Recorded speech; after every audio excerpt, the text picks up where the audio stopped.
Welcome my dear student, आपका स्वागत है। देखिए एक्सरसाइज 8.1 का क्वेश्चन नंबर 6 में क्या दिया है कि समांतर चतुर्भुज पैरेललोग्राम एबीसीडी है। इसका एक विकर्ण यानी डायगोनल एसी एंगल ए को समद्विभाग दो बराबर भागों में बांटता है, बाइसेक्ट करता है। ये इसमें दिया हुआ है। आपको ये बताना है कि क्या ये जो लाइन एसी है, विकर्ण जिसको बोलते हैं, डायगोनल है, ये सी को भी इसी तरह से दो भागों में बांटता है कि नहीं बांटता है, और क्या एबीसीडी जो है एक समचतुर्भुज है। ठीक है, क्या ये एक रोम्बस है, ये आपको सिद्ध करना है। देखिए हमको ये तो पता है कि ये दो भागों में बांटता है एक कोण को, तो हम इसको जो है कोण ए के दो भाग बनाते हैं। इसको नाम एक दे देते हैं, इसको दो दे देते हैं। ठीक है, तो हमको ये पता है कि कोण एक बराबर कोण दो है, क्योंकि ये दो बराबर भागों में बांटता है। और हमको ये भी पता है कि ये एक समांतर चतुर्भुज है, इसीलिए इसकी जो रेखा डीसी है और एबी है, DC is parallel to AD, AC A की एडी के समांतर है। और इसको काटने वाली रेखा जो एसी है, ठीक है, ये क्या है, एक ट्रांसवर्सल यानी तिर्यक रेखा है। ट्रांसवर्सल एक लाइन है ये। और जब एक ट्रांसवर्सल लाइन जब दो पैरेलल लाइनों को काटती है जहां से, तो उसके ऊपर लाइन के ऊपर जो बनने वाले, उन दोनों के बीच में बनने वाला, ये लाइन काटती है तो इसका जो बनने वाला कोण ये एक ये है, और इसी लाइन के ऊपर बनने वाला दूसरा जो कोण है वो ये है। ये नहीं होगा, ये लाइन इधर ये है और ये लाइन इधर है, इसलिए ये कोण। ठीक है, इस कोण को हम नाम दे देते हैं 3। तो एक कोण 1 इज इक्वल टू कोण 3, एंगल 1 इज इक्वल टू कोण एंगल 3। ठीक है, ये किस रूल से है, ये अल्टरनेट इंटीरियर एंगल यानी एकांतक आंतरिक कोण है, ये दोनों ये समान होते हैं। लाइन के जो अल्टरनेट तरफ होते हैं वो समांतर होते हैं, ये हमें एक पता लगा।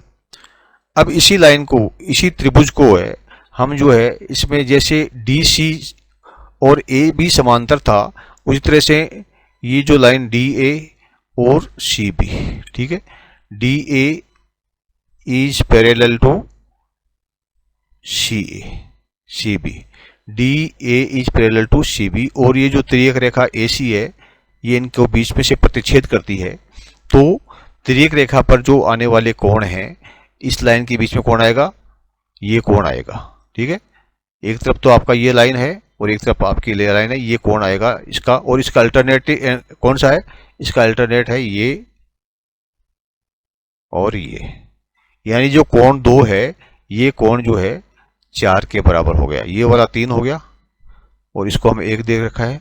तो ये जो 4 नंबर कोण है ये किसके बराबर हो गया, angle 2 is equal to angle 4।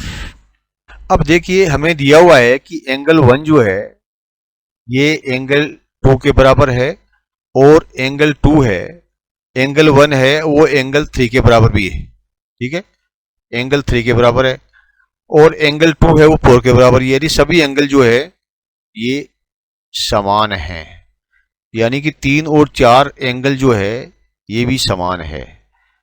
तो ये जो लाइन AC है, डायगोनल AC या जिसको विकर्ण AC कहते हैं, ये इस कोण C को भी दो समान भागों में बांटती है, 3 और 4 में। ये हमारा 8 बाइसेक्ट्स एंगल C। ये एंगल ठीक है, ये जो है ये C को समद्विभाजित करती है, ये हमने प्रूव कर दिया है। ओके, पार्ट 1 इसका कंप्लीट हो गया। अब हमको बताना है कि ये ABCD एक समचतुर्भुज है, कैसे है। अब हम एक त्रिभुज लेते हैं ABC। देखिए त्रिभुज ABC में कोण 1 और 4 बराबर है, और कोण 1 और 4 बराबर है, इसलिए दो एंगल इक्वल हैं, तो उनके सामने की भुजाएं भी इक्वल होगी। ठीक है, क्योंकि angle 1 is equal to angle 4, अभी हमने देखा था ना, यहाँ पर चारों बराबर हैं, इसीलिए AB is equal to B C. ठीक है, ये ए बी ये बी सी के बराबर हो गया। इसी प्रकार से ये कॉलम 2 और 3 बराबर है, angle 3 is equal to angle 2, ये हमने यहां पर दे रखा है। इसीलिए ए डी ये वाली is equal to D C. अब देखिए A B is equal to B C है, ये दे रखा है, और ये एक पैरेललोग्राम है।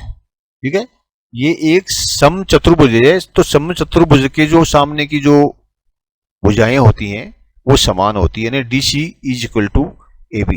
ये एक समचतुर्भुज है, समांतर चतुर्भुज है, इसीलिए इनकी भुजाएं आमने सामने की भुजाएं समान होती है, यानी D C is equal to A B. ठीक है, तो हम करेंगे कि D C is equal to A B. तो ए बी के बराबर डी सी है, तो ये ए बी के बराबर डी सी हो गया, और B C is equal to D A. ये बी सी है, इसके सामने होगी डी ए बराबर डी ए, यानी इसको हम निकाल देते हैं, तो हम कहेंगे A B equal to B C और D C equal to D A. ये चारों भुजाएं आपकी जो है बराबर हो गई, इसलिए A B B C C D और ए डी ये चारों भुजाएं आपके बराबर हो गई है। इसीलिए हम कहेंगे इसको कि ये एक ए बी सी डी एक रोम्बस है, ये एक समचतुर्भुज है, ये प्रूव हो गया है। ठीक है, अब आशा है आपको समझ में आ गया होगा।